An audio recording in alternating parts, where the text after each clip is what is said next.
Hi guys, it's Johnny from Company Games. Today I'll be showing you how to make an axonometric cube in Adobe Illustrator. It's very useful when you try to make a nice 3D looking game or a nice isometric kind of thing. It gives you a fake depth of 3D looking in your game. So that's what we're making today, as you see in the screen. And let's start. So to do this, to make this kind of cube, what you need to do is click on the rectangle that we have pre-made, and then we go to transform, then we go to scale and make sure it's non-uniform, then it goes to 86.602%, then click OK, then go transform, then again, then go to shear and on 30-degree angle, press OK.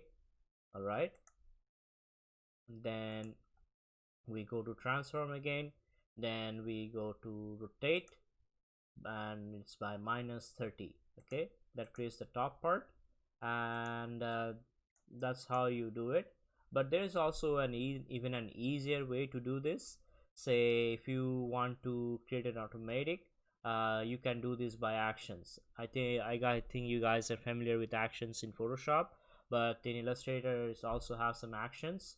To see the actions panel, go to window and then enable the actions tab if it's not enabled. So I have already enabled over here, and I have made a actions to see how you can make.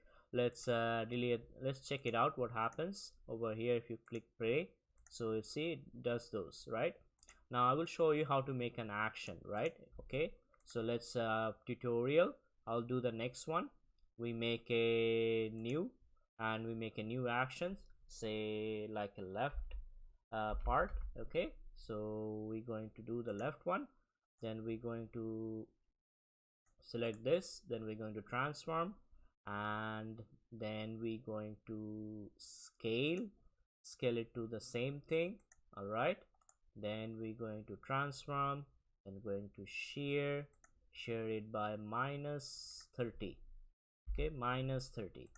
All right, then we're going to transform, then we're going to scale, no, not scale, but we're going to transform and rotate by -30. Okay, now it takes the left part, and that's how you make your actions. Now if you create any kind of square and you play that, say left, it goes left.